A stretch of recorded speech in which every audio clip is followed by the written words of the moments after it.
Installe-toi, je te raconte une histoire vraie qu'on oublie beaucoup trop souvent. Imagine que tu sors de chez toi, un matin d'hiver. La rue est calme, les pavés sont humides, l'air est froid. Et là, tu entends un bruit bizarre. Pas un bruit de voiture, pas un cri. Un son sourd, comme un énorme soupir métallique. Et tout à coup, sans prévenir, une vague surgit au bout de la rue.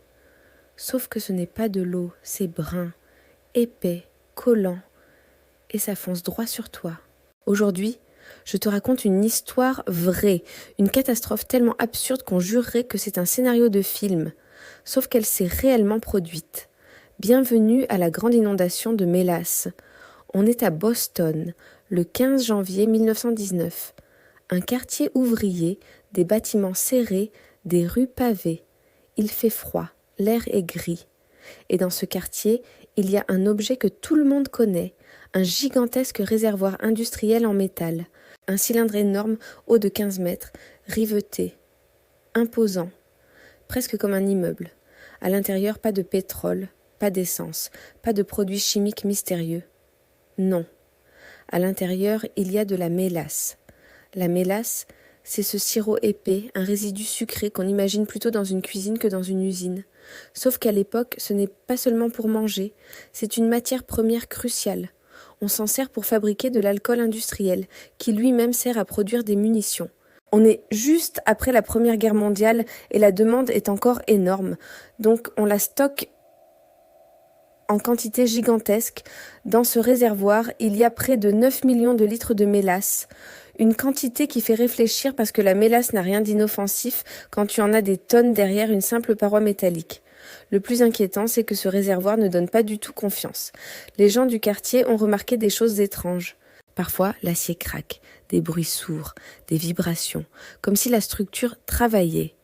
Les enfants du coin ont même trouvé une astuce. Ils viennent récupérer les filets de mélasse qui suintent par les rivets pour en faire des bonbons.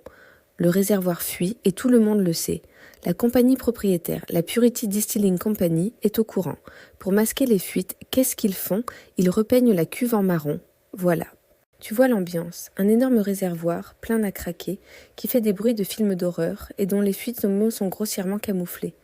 Et puis vient le moment où tout bascule. Le 15 janvier 1919, vers 12h30, sans le moindre avertissement clair. Ça cède.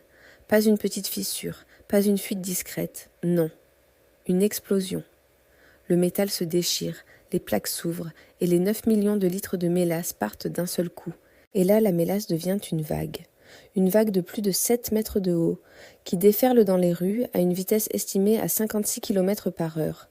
Une masse qui se répand, qui s'étale, et surtout, qui ne se comporte pas du tout comme de l'eau, parce que l'eau, tu peux parfois nager, tu peux flotter, tu peux courir si tu as de la chance. La mélasse, non. La mélasse, c'est un piège. Elle attrape tes chaussures, elle colle tes jambes, elle te freine. Tu lèves un pied et tu as l'impression qu'il est retenu par une main invisible. Tu essaies de courir, tu glisses, tu tombes, et plus tu te débats, plus tu t'enfonces. Et ce jour-là, il fait froid. Alors la mélasse devient encore plus épaisse, plus visqueuse. C'est ça qui rend cette histoire si terrifiante. La catastrophe a l'air bête quand on la raconte, mais en réalité c'est une des pires choses qui puissent arriver dans une rue. Un liquide qui te ralentit jusqu'à t'immobiliser complètement. Imagine courir dans une colle géante. Voilà, la vague continue sa course. Elle arrache des bâtiments de leurs fondations, elle fait dérailler un train sur la voie ferrée surélevée juste à côté. Elle emporte tout ce qu'elle touche, des charrettes, des chevaux, des morceaux de bois.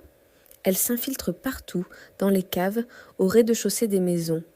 Elle transforme la rue en une sorte de marécage sucré, sombre et mortel. Quand les secours arrivent, ils découvrent un véritable cauchemar, parce que même eux n'arrivent pas à se déplacer correctement. Le sol colle, leurs bottes restent prises, les cordes glissent. On essaie de tirer quelqu'un, mais chaque mouvement est un effort énorme. Tout est lourd, tout résiste. Les blessés sont piégés, et le temps est compté. Le bilan final est terrible, 21 morts et plus de 150 blessés. Et au-delà du danger immédiat, il y a l'après. Imagine l'odeur. Au début, ça doit sentir le sucre. Un truc presque agréable, presque gourmand. Et puis très vite, ça tourne. Une odeur sucrée, fermentée, écœurante. Une odeur qui va imprégner le quartier pendant des mois. Et surtout, une ville qui colle. Littéralement, les pavés restent poisseux. Les rues sont sales. Les vêtements des gens sont tachés. Le nettoyage prendra des semaines, avec des lances à incendie utilisant de l'eau de mer. Pendant des décennies, les habitants de Boston diront que par temps chaud, on pouvait encore sentir une vague odeur de mélasse dans le quartier. C'est le genre d'événement où même quand la vague est passée, la ville n'est plus la même. Le quartier garde la trace indélébile de la catastrophe. Et là, on pourrait se dire, bon, accident industriel, malchance. Sauf que la partie la plus importante, elle arrive après. Parce que cette histoire ne s'arrête pas au moment où la mélasse s'arrête de couler. Elle continue avec une question simple. Comment un réservoir aussi énorme a-t-il pu céder comme ça? Et quand on enquête, on commence à parler de construction, de contrôle, de sécurité. La compagnie a tenté de blâmer des anarchistes, prétendant qu'ils avaient fait exploser la cuve. Mais la vérité est bien plus simple et bien plus glaçante. L'enquête a révélé que le réservoir avait été construit à la va-vite, sans ingénieur superviseur, sans les tests de sécurité les plus élémentaires, comme remplir la cuve avec de l'eau pour vérifier son étanchéité. L'acier utilisé était trop fin et de mauvaise qualité, les rivets étaient insuffisants. Bref, la compagnie avait sciemment ignoré tous les signaux d'alerte pour maximiser ses profits et répondre rapidement à la demande. C'est là que l'histoire change de visage. Ce n'est plus seulement l'histoire d'un sirop qui envahit une rue. C'est l'histoire d'un choix, celui de mettre la production, la rapidité et l'économie, avant la prudence et la sécurité des gens. Cette tragédie a eu une conséquence majeure. Elle a forcé le gouvernement à mettre en place des lois beaucoup plus strictes sur la construction et la sécurité des projets industriels. Les ingénieurs doivent désormais signer et valider leurs plans. On ne peut plus construire n'importe comment, et c'est ça, le twist le plus glaçant. Parfois, le danger n'a pas besoin d'être explosif ou toxique. Parfois, le danger peut être banal, parce qu'un réservoir plein de sirop, ça n'a l'air de rien, jusqu'au moment où il se transforme en une vague mortelle.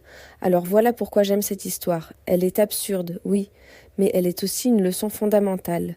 Elle nous rappelle que les catastrophes ne ressemblent pas toujours à ce qu'on imagine. Parfois, elles arrivent avec un bruit de métal qui craque, et elles sentent le sucre. Et maintenant, tu as une histoire vraie, improbable, que tu peux raconter. Si tu veux que je fasse la suite avec une autre histoire du même genre, dis-moi en commentaire équipe mélasse ou équipe fourchette, parce que l'histoire des fourchettes, tu vas voir, elle est incroyable. Merci d'avoir regardé et n'oublie pas de t'abonner pour ne rien manquer. À la prochaine.